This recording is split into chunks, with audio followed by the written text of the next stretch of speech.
Live from the Washington, D.C. area, it's the Inside Scoop, EmeraldPlanet. All the ecology news that our viewers want to know. Now, here's your host, Executive Director of the EmeraldPlanet, Dr. Sam Lee Hancock.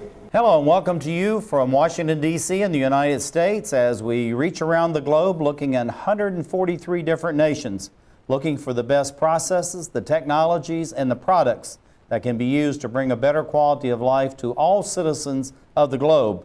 These 7 billion souls are looking for the best ways to reach into the future, and one of those futures is rapidly changing in the Arctic Circle. And so we have a expert who is an author that spent a number of years traveling throughout that area, and she's going to be coming to us by Skype. So I just want to let you know, dear viewers, that if every now and then we have a drop or we need to reach in, then we'll go into some of our slides, and we'll be having the production crew try to reach Sara Wheeler. Sara Wheeler is our guest coming to us from London in the United Kingdom. And understand there's some big doings going on over there today, Sara. It's unseasonably warm, actually, at the moment here. And also, it's the last day of the football season. So big dramas going on today as we decide who's going to be relegated from the Premier League. Well, thank you for being with us and sharing with us about your many travels throughout the Arctic Circle. We're going to be taking 4 of those countries today and talk about some of your vast experiences there.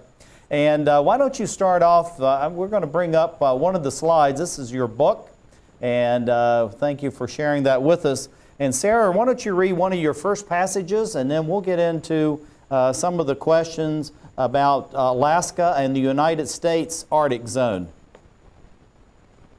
Yeah, sure, Dr. Sam, I'd like to do that. Let me read you a little bit about my travels in Alaska. What I did, one of the things I did in Alaska was I rode up the Hall Road, which is the only road route in the whole of the Arctic to the Arctic Ocean. And it goes from Fairbanks in Alaska up to Prudhoe Bay. And the Hall Road, it's properly called the Dalton Highway, was built to service the Trans-Alaska Pipeline, that holy grail of getting oil south before the big freeze. It was built in the 70s, of course. And I rode with a trucker called Jeannie, and she was heading up to Prudhoe Bay.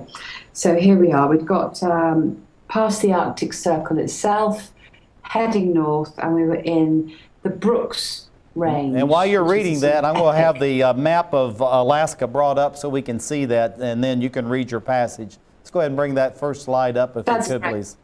All right, go ahead, Sara. That's great. North of the Arctic Circle, Dr. Sam, and heading into the Brooks Range. Here we are. The Brooks limestone needles shot into cirrus cloud, proportion subordinated to the height imperative, as in an El Greco painting. Jeannie had become more voluble as we approached journey's end. She had started to shout out the name on each sign.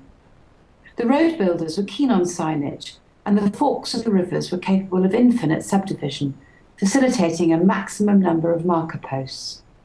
The west fork of the north fork of the Chandeleur River, Jeannie yelled. As an act of preparation for the descent, waiting on the other side of the highest pass, she got out to lock our hubs, putting the vehicle into two-wheel drive effectively, thereby gaining traction. For the first time, full slopes of ice foreshadowed the big freeze. The highway dropped away steeply on either side. Jeannie climbed back into the cab.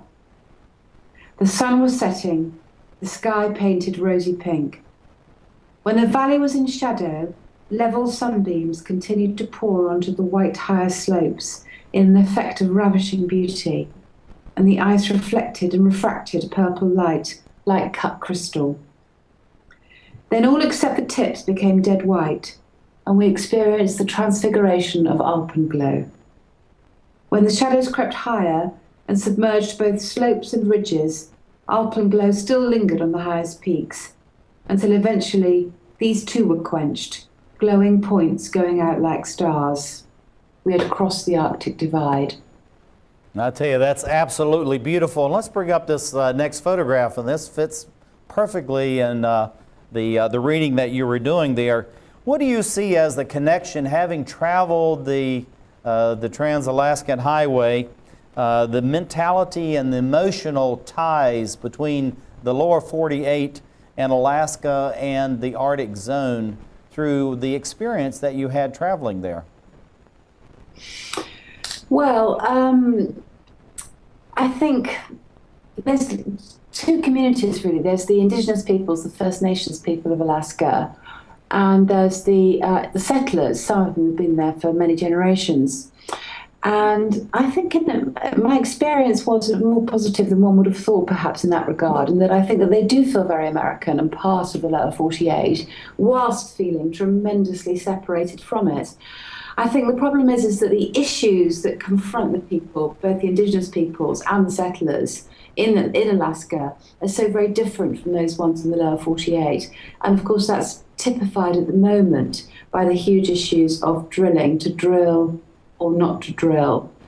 And I think that the people up there, in my experience, they see things rather differently because their livelihoods depend very frequently on the jobs that the oil companies are going to bring in. And while they enjoy the the landscape and the lifestyle, and certainly want the Arctic to remain pristine, the economic imperative to take the jobs that are going to come with increased drilling is something that I perhaps think is not widely understood in the lower 48. And that was something I sort of experienced in different forms throughout my travels. And I think the further north you get, the more attenuated the problem becomes, because of course the further north you get, the more people used to be reliant on traditional means, hunting and so on, hunting whales, for example. And that's the kind of thing that's really become marginalised in the economy of the lower 48, which has been imposed up there in the Arctic. So the conflict is felt much more acutely the more you move north. Well, looking at the Dalton Highway and the Trans-Alaskan Pipeline and having this experience riding in the truck, I'm sure you felt the pulse of the people from that experience, because you were traveling throughout most of Alaska, and actually you've probably seen many areas there that even many Americans have not experienced. So what was kind of the vibrancy of the culture and society, both the traditional, the native, the Indians there, and then also the Americans who have moved there over the years to take those jobs in forestry, oil, gold, and many of the other economic avenues that you have? Well, the indigenous people take the jobs as well. I mean, to a certain extent, when you get to a settlement like Barrow, which of course is the most northerly American community that there is, the indigenous people there, the Inupiaq, they've been working in partnership with a lot of multinationals spanning all those industries you mentioned for some years. Very few people, nobody really lives exclusively off hunting anymore like in the old days. It'll be a mixed economy. They do go out hunting well and pursuing their traditional activities, but that will be in partnership with a job, for example, in Prudhoe Bay, the oil industries. My experience was one of great hope and great vibrancy, and a very exciting community that has a lot to teach those of us who are much more enmeshed in the traditional goings-on of the lower 48, which is very similar to all of Europe and so on. And I think to a certain extent, there's a lot of things in our own society that we have cause not to be proud of. So I found a lot of really good things, a lot of good values, solid values, belief and hope in education and that kind of thing. But I also found a great tension as we were imposing more and more of our own values upon people who perhaps have managed to escape the full horrors of what's going on down here. And that sort of tension, I think, has been working itself out since the first settlers got up there, and it's still got a long way to go. But it might not be bad, the outcome. Well, the whole thing about it, too, as far as the first settlers and many of those families are still there in Alaska and up near the Arctic zone. And many of them were escaping from the lower 48 and some of the strictures and the activities and urbanization. And of course, now as the United States, like most of the world, is becoming more urbanized, 54% of the people living in cities, Were you seeing some of those same pressures and some of the same modalities, the development of the urban areas in Alaska and up towards the Arctic zone that we've experienced in the lower 48 in the United States, the mainland of the United States? Okay, I think that yes, definitely in Alaska, but no, not in Arctic Alaska, because of course all the real urban conglomerations, Juneau, Anchorage and so on, are quite far south in Alaska. And once you get north of the Arctic Divide, where I was reading about in that passage, it's really still wonderfully free from all of that kind of stuff and that pressure, largely because it's not fertile. No trees, nothing grows. So it's always been hard for people to settle because there's no agriculture that could possibly survive. And, Toyota aren't going to go and build a new plant up there any day soon, up there way north, because of it's inclement. So you need a sort of critical mass of people to get all those problems that you're talking about, Dr. Sam, that I see all around me in London and every city in Europe. And it's the climate and the environmental harshness that spared the Arctic North from those kind of things. Although it has brought pressures of another kind, but you'll find that almost everybody in Alaska lives near the south. So up there in the north, it's still a very thinly dispersed population. But they have problems, but they're not the same ones that we have. I'm going to bring up this last photograph because we're getting almost into our last minute to just show some of the nature's wonders there as far as the lights and the landscape and all that. And the last question, and we have about 30 or 40 seconds, Sara. What is one of the main ideas or concepts you would like to share with our viewers about what's going on in the Arctic north of Alaska? And do you think the native peoples there are going to be able to maintain, or will this pressure from the international community be just too great and true change, real change is going to happen there, more of the urbanization of what you see around the globe? I think we need to take a very realistic view, and we need to think of the people living up there, and we need to think about the fact that we need oil, we need minerals, we've got to get them out from there, that's okay, but let's do it in a sustainable way and in a humane way that allows the Arctic peoples to build an infrastructure that will last. And so we feel like then, Sara, that we need to work with them so that there's this proper balance between the environment and where they're living. Is that correct? Balance is the right word, I think, Sam. Thank you. Sara, we're going to be back for our next segment. We'd like to thank our audience for being with us as we're coming to you from Washington, D.C., as we look around the globe to create the Emerald Planet. A universal language, an expression of culture, of self. And now, thanks to Empowered Women International, a way for emerging and established immigrant and refugee artists and artisans to find hope to earn a living while enriching the lives of all of us. Empowered Women International, making a better America every day. For more information on Empowered Women International's educational programs or to make a tax-free donation, contact C. Fripp at AOL.com.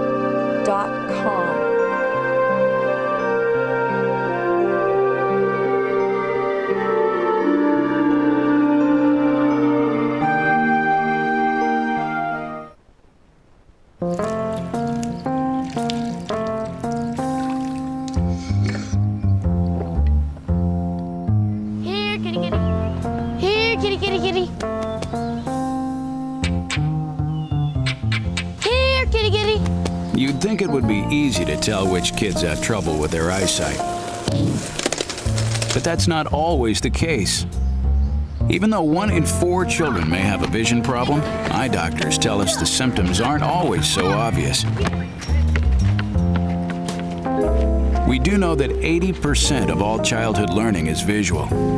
And without good vision, kids can have trouble learning to read and may fall behind in school.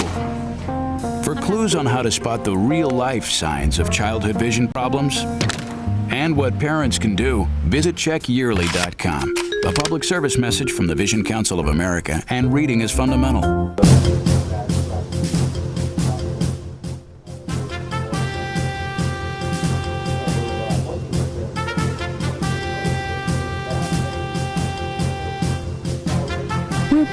to the Inside Scoop Emerald Planet. Here again, your host, Dr. Sam. Hello again, and thank you for being with us on the Emerald Planet as we look around the globe in 143 different nations, looking at the best technologies, the products, and the services that can be used to bring about a better quality of life for all 7 billion souls on this planet. One of the greatest changes that are happening as far as the climate is concerned is that of the Arctic zone. Areas that have been under meters of ice over many thousands of years now are opening up. Actually, travel lanes for shipping are actually opening, and the whole area is warming.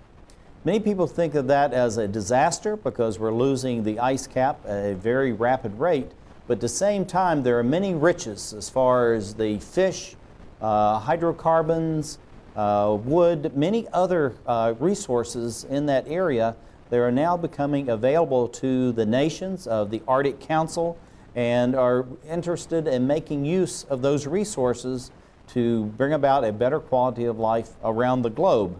But how do we strike that balance between protecting and using the natural resources and to provide the fuel, the fiber, and the food that's needed by an ever-expanding population on the earth? We have a very world-renowned author and also traveler, Sara Wheeler, is coming to us from London and the United Kingdom.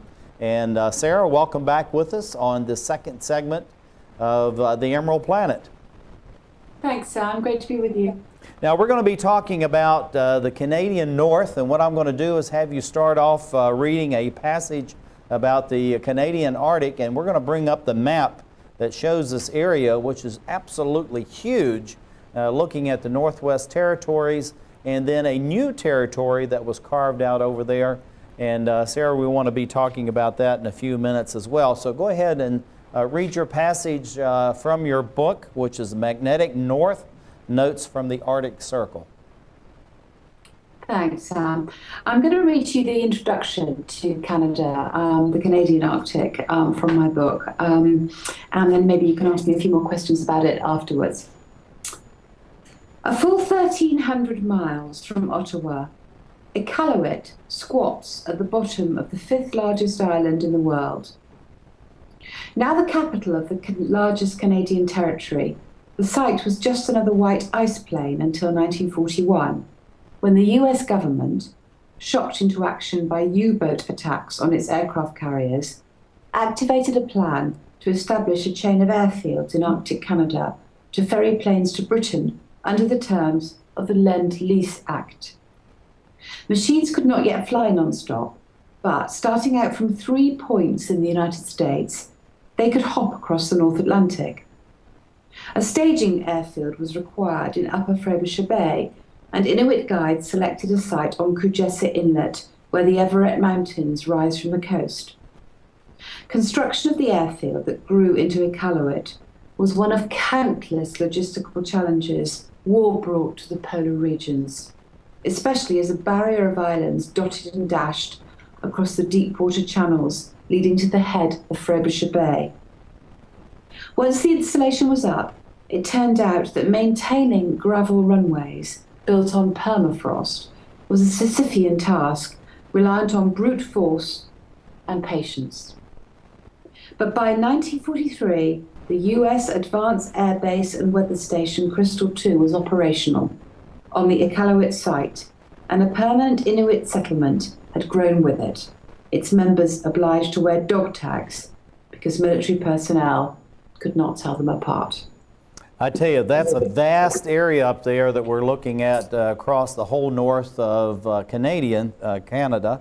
And we know that the Canadians have their own special national identity, and a lot of that is from the fact that they are north of the United States, and that they have this special relationship with the Arctic itself because this vast expanse. What did you find in your travels across the Canadian Arctic that gave them this special kind of view of themselves and this nationhood that's certainly different than the United States?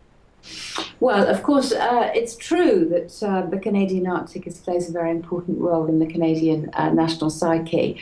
I think that that's all sort of part of the identity of being Canadian, which is very much to do with not being American, being the sort of weaker neighbour always. That's ours, we own that, we have this sovereignty over this huge area. But that's really about being Canadian. I'm married to a Canadian, so I hear a lot about these things over the toast tables and toast in the morning. What I found was that I think Canada has tried harder than anyone else to do the right thing by its polar peoples. And what I mean by that, Sam, is I found in all my travels around the polar regions, I found that the indigenous peoples, the First Nation peoples, had been brought and dragged into the cash economy by whatever country it was that they happened to be in, because of course they don't have any sense of nationhood or country or anything like that. And this are dragged into a cash economy. And it's hard to be nomadic if you belong to a country. The polar peoples were uniquely nomadic, but we have to make people have social security numbers and have an address and so on and so on. So in all the polar nations all around the Arctic Circle, people had to sort of settle their own polar peoples and make them live in permanent places rather than igloos and migrating around and so on. And I found that the Canadians had tried harder than anybody else to do the right thing, with mixed success. For example, there's a lot of very grueling history of relocations in the Canadian Arctic. And what this is when we relocate communities of people, it's happened all around different countries, relocating people for various reasons and settling them all together rather than being strung out. And in the Canadian case, this often happened for really good reasons, like there wasn't enough food, country food as they call it, which means seals and walrus and whales and everything, and people were starving. Starving was always part of the cycle of life for nomadic peoples, as it is all around the world. But it's not something that we can accept with our sort of paternalistic notions of what sovereignty is. So people were moved altogether, partly for that reason and partly because it made it more straightforward to govern. The trouble is that if you're an indigenous person, you have a very different and very much more meaningful relationship with landscape than you and I might have. The landscape is not just landscape, it's part of you and me, and it's a very holistic vision. And let's bring that next slide up too about this, Sarah. All right, go ahead, Sarah. I was just bringing up the next slide. It really emphasizes what you're talking about. And also too, what you're relating to is the Northern Territory really was strung across the whole of the north of Canada, and then in 1999 they split that into almost the indigenous peoples of the North Territory, and then the Northern Territory as settled by the various settlers coming in for Canada. Tell us a little about that, the Nunavut, and how that's probably impacted what's going to happen as far as the development of some of the resources across this vast area as we move forward and the climate change on the Arctic Circle. Well, the creation of Nunavut, as you say, was incredibly important politically because it at least defines a part of Canada in which the indigenous peoples of the polar regions were going to have some say and some political and economic clout in what was going to develop. It also created an infrastructure for the mining companies, the hard rock mining companies, the hydrocarbon companies, who obviously are terribly interested in that region. It created an infrastructure in which they can come and operate, and also instituted various things like profit-sharing agreements. Because, of course, a warming climate means that it's easier to unlock the resources that are in the ice, whether it's under permafrost on land or under the Arctic Ocean ice at sea. The Arctic Ocean ice, once it's melted out, as it is faster and faster, makes it much easier to grab at stuff that's underneath it. Similarly, as the permafrost softens, it's easier to get minerals. So what we need to do, and what Canada has done in Nunavut very effectively, is create an infrastructure in which the multinationals who are capable of getting that stuff out can work in cooperation with the local people, which doesn't just mean giving them cash. It's been the model in the past, which hasn't really worked.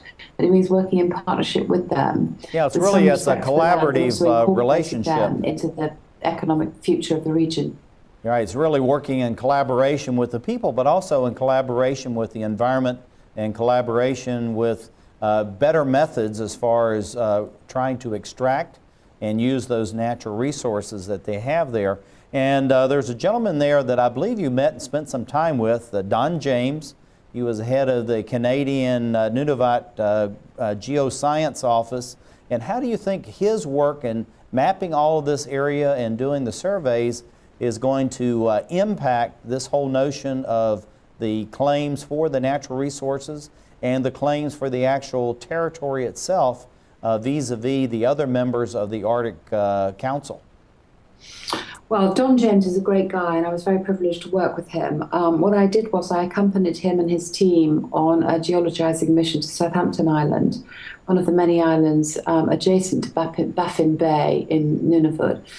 And these are government scientists, government geologists, funded by the federal government in Canada. And what they're doing is they're making a mineral map of the places where it's likely that there is stuff, which is pretty much everywhere. So these are geologists who are going around looking for trace minerals and doing a mineral map of what the kind of the trace stuff they're finding in the soil and under the permafrost is. And why are they doing that? They're doing that so that those maps can then be given to private companies, multinationals who want to come and exploit, so they know where to start their preliminary investigations. Now, private companies do have their own geologists, of course, but they can't start at that basic level lower down. They have to have some kind of guide, otherwise it would just be too expensive. So what the Canadian government are doing is they're funding their own geologists to create these maps to attract drillers, and that's really what they have to do if there's going to be any economic future in the north. And in terms of the other members of the Arctic Council that you mentioned, Canada really has set a model that other countries are following, that okay, we can't turn back time, we can't make these places just pristine tourist wildernesses, because people here have to live and we have to find an economic future. So let's participate as much as we can, so that then we can have control, or at least be able to monitor the way these things are going on. Sarah, we have just a few seconds left, and I wanted to leave with this impression of one of the native peoples from this whole area. And we're going to be coming back to you, and I want you to look forward to your Greenland. The next passage that you have will be coming back to you. And thank you, viewers, for being with us on this as we talk about the Canadian Arctic and the various challenges that are faced there by many people. And we're coming to you with this information as we look around the globe to create the Emerald Planet.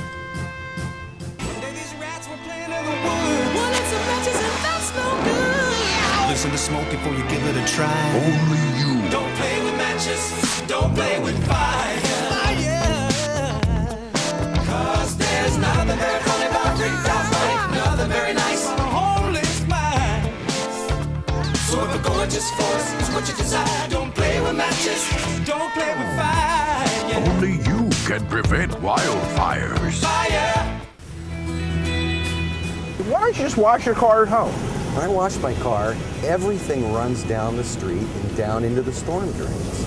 With all the chemicals in the soaps and waxes, the last thing I want to do is poison my own drinking water. At least here, it's all contained and recycled on site. That's why I also take my car in for oil changes instead of doing it myself. I might take a chance on spilling stuff. You know what the best part is? What? More time to kick back and watch the game. How far would you go to protect the planet? I want you to build an ark. Here we go. Okay, that's good. Oh, okay. Ow! Oh! Maybe there's another way. People, the flood is imminent! Is it too much to ask for a little precipitation? Go to fightglobalwarming.com to find out what you and your community can do to reduce global warming pollution.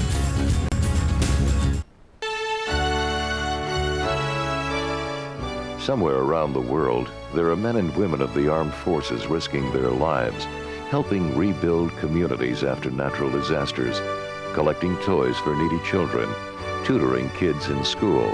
These are your sons and daughters who work to keep us safe, secure, and free. dedicated men and women who put their country first.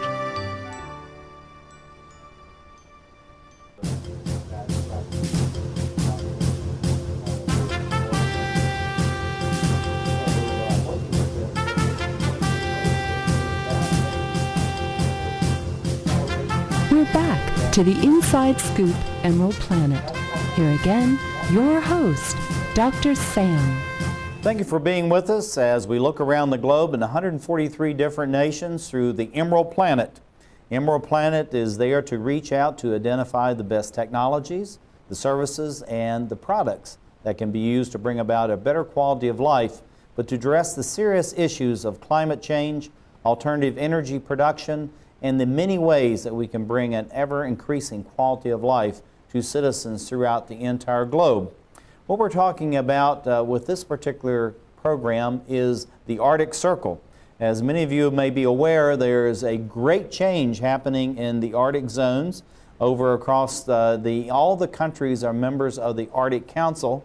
And in this segment 3, we're going to be talking about Greenland, which has a very special relationship both with the United States and, of course, Denmark. And Denmark is one of the members of the Arctic Council as well. But we have an award-winning author, a world traveler, who is sharing with her about her experiences there. Sara Wheeler is the author of The Magnetic North, Notes from the Arctic Circle. And Sara traveled through all the countries that relate to the Arctic Circle and has just had fantastic experiences and also great insights that could be helpful to us as we move forward in the 21st century in addressing this whole issue of climate change and the vast richness that are being revealed in the Arctic zone. And so, Sara, I'm going to let you start off. We're going to bring up the map of Greenland, since we're going to be talking about the Greenland Arctic. And why don't you read your passage from your book, and then we have some very specific questions. We'd like to talk about Greenland as the example of some of the impacts that are going on in the Arctic zone. Yeah, great. Thanks, Sam. Okay, the passage I'm going to read is just about the end of my visit to the Greenland ice cap. Greenland's a big island, as you can see from the map, but it's covered with a huge, thick ice sheet. So all the people live around the outside. In fact, most of them live on the west coast because it's a little bit more clement than the east side. So the top is just like a mile of ice, and it's an abiotic zone. It's like biological haiku. No one could possibly live there. There's no water, there's no topographical features. And I was camping up there with a bunch of atmospheric scientists. And in this little passage, I'm just about to return and leave there. And the scientists were American, and they were supplied by the Air National Guard. So they were about to come and pick us up. The Air National Guard came to Greenland from their base in Scotia, New York, for 10-day stretches, and the next flight period was approaching. Jake, one of the staff, began grooming the skiway in his Caterpillar tractor, trundling up and down for 12 hours, then leaving the ice to cure for 2 days, before starting again. Discussion dragged on in the base station about how we were going to haul the cores, the ice cores, out from their storage chamber under the ice in preparation for their journey to a laboratory in South Dakota. Retrograding ice cores is a notoriously hazardous business, and every ice scientist has a story about faulty refrigeration, soggy cardboard boxes, and $1 million down the drain. People started pulling gear on banana sledges to the cargo lines on the outskirts of camp. Empty hydrogen cylinders stood lashed together like comrades in a doomed adventure. I started packing up my tent as I was leaving with the ice cores. Those last days were luminous. I hiked the skiway under blue skies until a blizzard swallowed our tents in a cosmic gulp, and I was obliged to follow the flag line home. Ice prairies bent in every direction, edging towards the margins, where they curdled into glaciers and flowed across the tundra to the ocean. Far from tiring of the intimacy of camp, I had grown accustomed to it. It seemed normal to be flossing one's teeth while talking to a stranger, or to drop one's wind pants at a pea flag without checking who was around. A number of people were leaving with me, and camp life took on a valedictory tone. On the day before the last one, the chemists scheduled their traditional football match. Over 35s, old pirates, against under 35s, snow bunnies. It was English football, but in deference to the altitude, we played 4 7.5-minute segments. Or rather, they did. I chickened out. Guile prevailed over fitness, and the pirates triumphed. Looking at it, it was just an amazing passage you had there, and we have a picture of one of the churches there with this vast expanse of Greenland in behind it. But I just really enjoyed the title you had on this chapter. It's called Beautiful Routes to Knowledge. And I love the poetic nature of this. Tell us why you chose this Beautiful Routes to Knowledge as far as your title for this particular chapter. I'm glad you picked that out, Sam. That was a quote from a wonderful woman who was an ice corer, an American woman. And of course, ice coring is when you get out these telegraph poles of ice, and the ones at the bottom, maybe half a mile down, but the composition of the tiny particles of air inside the columns of ice reveal a lot about the atmospheric composition 500 years ago, 1,000 years ago, and that in turn teaches us a lot about how our climate is changing. Anyway, so this ice corer worked in the Arctic in the season. Fantastically hard work keeping a drill going at those temperatures and hauling out these things ready for shipment home. And she was explaining to me what she did and the value of the work and how she felt it was worth flogging away at minus 40 degrees month after month and living in a tent in order to get this information, because she felt that the information was going to present to the world great truths about our planet, which indeed it does. And that was how she described it. She said she felt this was a beautiful route to knowledge. And I felt very humbled, not being a scientist myself, in the commitment that these scientists have to delivering the kind of information that ends up into the headlines about big melt and goodness knows what. And there she was, standing there, hadn't had a dry pair of socks for 2 months, and yet she perceived that it was all going to be worthwhile because there was going to be some knowledge gained at the end of it, which indeed there was. And I thought it was very inspiring, so I used it as the title of my chapter. Well, it's absolutely beautiful. And, Greenland, and I was really glad out of the countries that are a member of the Arctic Council, you selected Greenland because it's kind of the proverbial canary in the coal mine, if you will, because back in 1993, when they started to bring out these ice core drillings, they realized that the ice melt was at a much more accelerated rate than what they ever suspected. And they realized that it was actually growing at an exponential rate, the loss of the ice. And of course, this is relating to sea level rise, and it's just affecting the oceans and every nation on Earth that has any relationship to the various oceans. So what were some of the alarm bells that were sounded in 1993, and why was Greenland actually leading the way and alerting the world to what was really going on for climate change? Well, Greenland has a huge percentage of the ice of the Northern Hemisphere, a huge percentage, in the same way that the Antarctic does in the south. And it was always known that if we could access some of that ice very far down, we would have climate records that we'd never had before.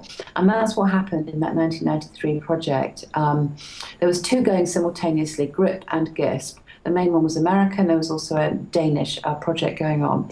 And they pulled out these cores, and once they were analysed, then that was when we first saw those big headlines, big flood imminent, we have to do something. That was really when the alarm bells started sounding. That's really cutting edge, because what they were discovering there from those ice cores that they pulled out of the ice was that it's like icing on a wedding cake. It's flowing off, and by measuring what's going on at the bottom, you can tell how fast it's moving.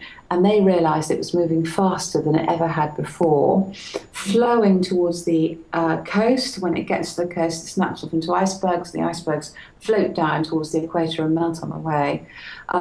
But of course, what's always happened traditionally is it's melted and snapped off, and that's all happening. But it's accreted at the centre at the same rate. This is the same at both polar regions, both top and the bottom of the Earth. It accretes at those centre points, the poles, and then it flows off. So what you need to know is if it's accreting at a slower rate than it's flowing off, then something's going to really happen. And that's what was discovered in 1993, and Greenland was the place. A really significant finding in the history of global warming and changing climate. We only have about 2.5 minutes left, and I'm kind of ringing my warning bell to you as well, Sara, because of the vast knowledge you have. One, if you take about a minute and just talk about this delicate balance, the relationship Greenland has with the United States and Denmark, and then also as far as this clamor for developing the resources of this Arctic area and that the vast area around Greenland. What do you see that balance to protect the native peoples in Greenland so that the development doesn't just overpower the native peoples that live in that area? So 2 tall orders in a short period of time. Okay, well, the key thing to remember here, Sam, which I think is very difficult for us to remember, is that the people of Greenland are on a journey towards independence. And can you imagine how important that is for them? They've already achieved home rule. This is from Denmark, of course. And every year that goes by now, they're getting nearer and nearer to their goal of self-determination of independence. What is stopping them at this point is a shocking great subsidy they receive from Denmark every year for each Greenlander. And the only way they can possibly loose themselves from those colonial chains is by maximizing the revenue from the hydrocarbons or the other minerals. So you see, we kind of think of Arctic drilling a bad thing. For the Greenland peoples, it could bring them the only thing that really is going to ever solve the problems they have, which is self-determination. So again, we come back to the fact that, okay, this is going to take place, this drilling is going to take place. It must take place in a proper legal framework, in a way that's going to benefit the people who really need it, who are the native Greenlanders. They have a relationship with Denmark better than many colonies have had with their landlords, so to speak. But still, you know, I mean, all of you independence is independence. We want to have independence instead of today, and revenue from drilling is the only way they're going to get it. Well, the whole thing of being able to use very smartly in a balanced way, we keep using that term, Sara, between natural resources, nature itself, the people that live in that area, and climate change is how we're going to proceed in the future. So thank you for being with us. You will be back, and thank you for being with us as we create the Emerald Planet.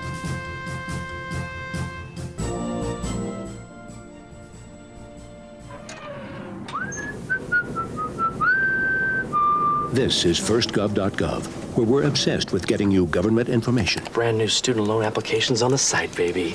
This calls for a celebration. Where's your uncle? So in the end, it was either take the astronaut gig or come work here. What can I say? Duty called. Dude, that's my cop. Oh, sorry. Yeah. No, I'm pretty sure that's Sam's cop. Oh, sorry. Yeah. No. Sam's. No. Just log on or email us and get what you need. C, change of address form. That's how it's done. D, driver's license renewal. E, emailing Social Security information. Yeah. Okay. Yeah. Nice, we'll allow it. All right, Ed. What are those? Government surplus cars for auction. You posted those online last time. No, you did. I'm posting them online this time. For all your government information, firstgov.gov. Oh, what have we got here? Sometimes you feel tired. You can't seem to lose those extra pounds off your midsection. And your joints hurt when you take the stairs. Well, you're getting older. But I'm happy to say that there's some simple things we can do to keep you happy and healthy for years to come.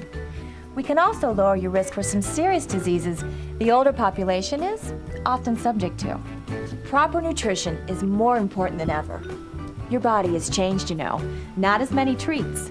A basic exercise plan, lots of walks and fresh air, and most importantly, come and see me for twice-yearly checkups to help ensure the best possible quality of life. Now, how does that sound? Good boy. Improve the quality of life for your elderly pet. Schedule twice yearly checkups that include preventive care and regular lab work. A message from the veterinary members of the American Animal Hospital Association.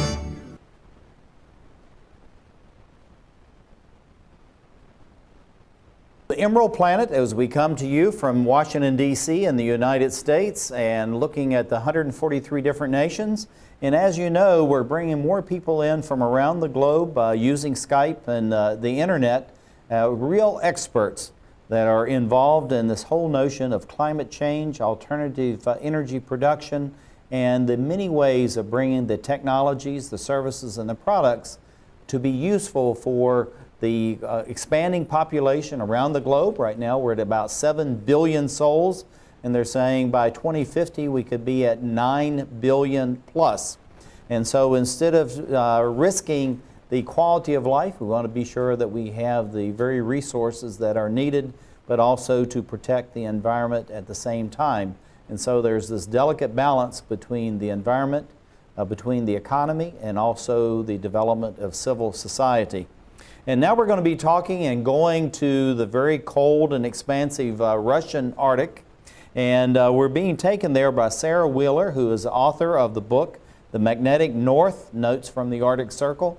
And Sara, be sure to remind me at the very end so that we can share with our viewing publics how they can obtain your book. It's very fascinating. I must say I spent a lot of time with it myself the last 2 days. There's much there. So why don't you start off with your passage? We're going to bring up the map of the Russian Arctic North and the Scandinavian countries and talk about that. But won't you read your first passage there about the Russian Federation, the Russian Arctic, and then we'll get into some of the questions that we have. Yeah, so I'd love to do that. Russia has more Arctic territory than any other nation. And of course it stretches all the way from Europe to the Pacific, right the way just looking over onto Alaska there. And so there's a massive amount of differential in all that territory. And the bit I'm going to read you is about my experiences in the European Arctic and the White Sea, where I visited a monastery which plays an incredibly important role in Russian history in the White Sea. And I had to catch a little fishing trawler over from the mainland to the island. After 2 hours, perhaps longer, a dark sequence of turrets and domes rose from the distant waves, a low-lying, tightly self-contained silhouette, pulling the currents into its own magnetic field. It seemed wondrous. It must have seemed a miracle to a medieval pilgrim. My companions reached into their string bags for bulky horizon cameras and streamed on deck to start snapping. Between the Karelian coast and what the Russians call the Summer Coast, the islands and islets of the Solovki archipelago lie half a degree south of the Arctic Circle. Although a microclimate sustains cherry trees and cabbages, as well as 600 lakes and swamps, Solovki winters are still long, dark, and brutal. On Big Solovki, where we disembarked, 1,000 civilians inured to hardship live alongside the Holy Fathers, servicing the pilgrim trade, harvesting salt, and struggling to maintain a power supply. Beyond the coastal sorrel and Siberian cedars, violet mists curled through the larches, the scent of hackberries cut the air, and lakes shone through vertical slits between the forest trunks. The ubiquitous dun-coloured mud of the north spread inland in what Dostoevsky called a sort of pea jelly. My companions from the ferry vanished to a hostel in the forest, so I had lunch alone in my hotel. The waiter, a youth in an embroidered tunic, understood instinctively that there was no point wasting time with incomprehensible menus. Without a word, he brought a dish of minced perch and salted boletus mushrooms, and he watched me as I ate. I had never had a better lunch, and told him so, the phrases translated by my empty dish.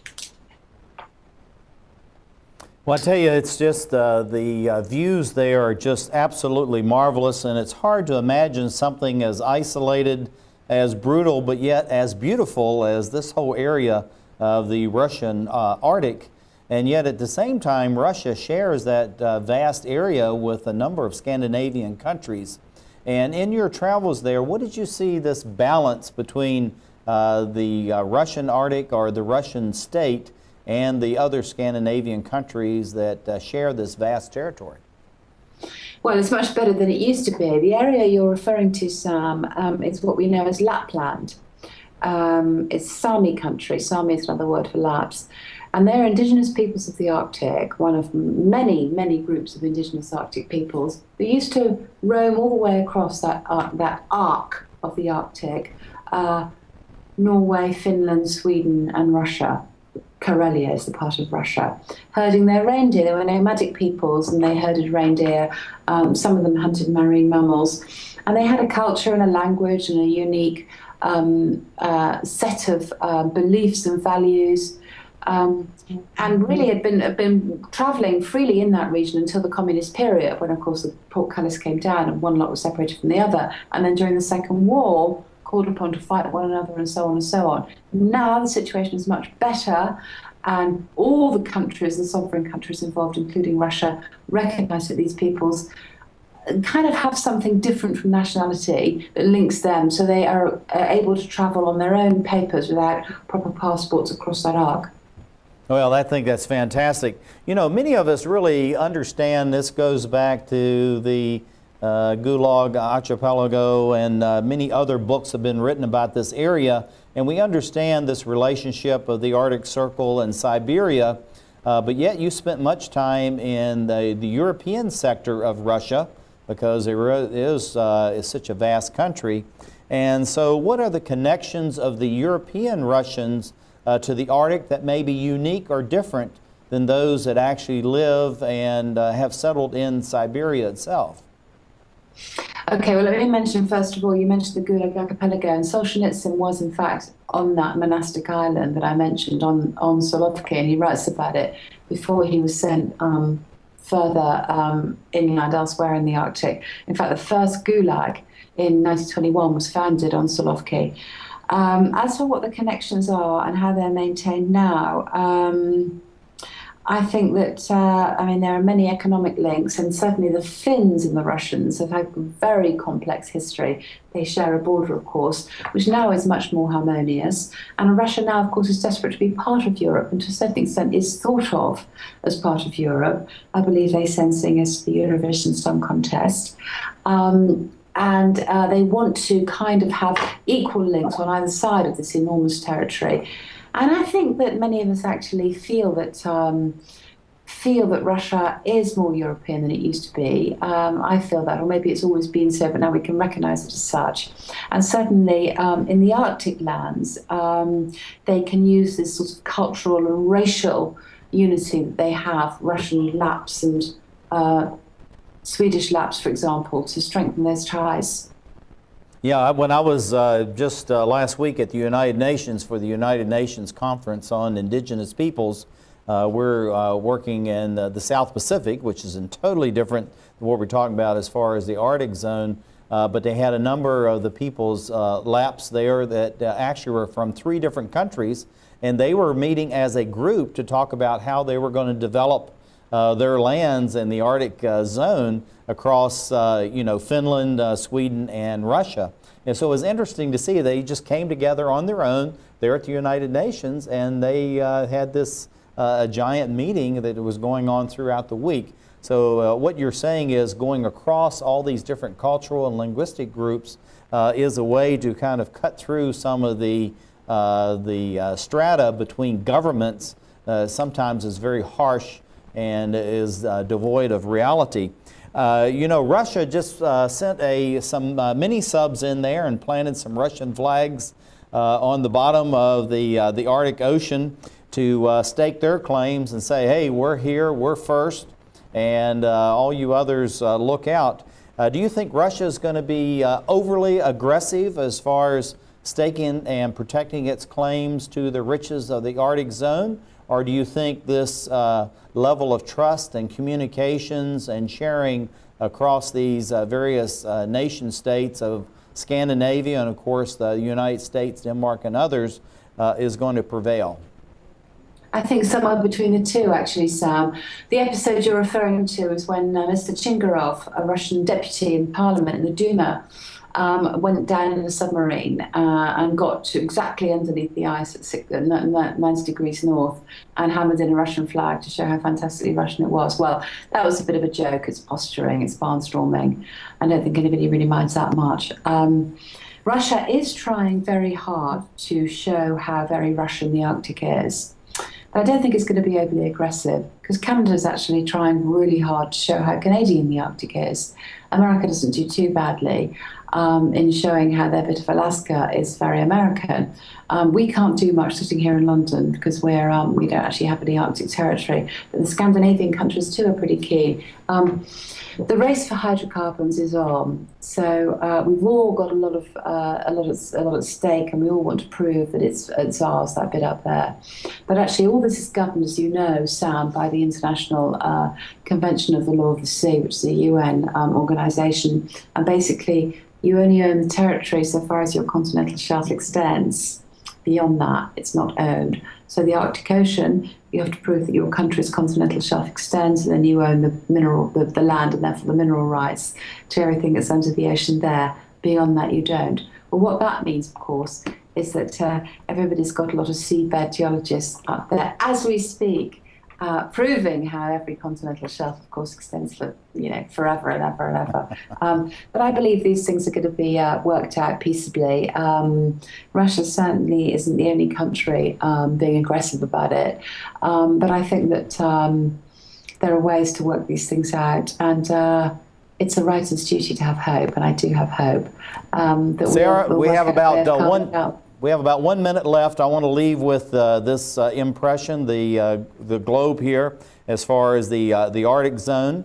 And at the same time, in about 30 seconds, what would be kind of the overarching theme or idea you would like to leave with our audience from around the globe? I would say that the Arctic is simultaneously a beautiful and a terrifying place, and that's a bit of a metaphor for life itself. And I think that it is important to have hope. I have hope, and I think we must carry in our own minds that sort of image of a gleaming white wonderland that we have to both preserve, but we also have to preserve ourselves. So we have to do the next right thing by the Arctic for generations that come after us. How can folks obtain your book? Can we share that? It's not difficult. You can get it off Amazon.com. Okay, we're losing Sarah because we're leaving you now. Thank you for being with us as we look at the Arctic zone and the changes going there from climate change. And thank you for being with us as we create the Emerald Planet.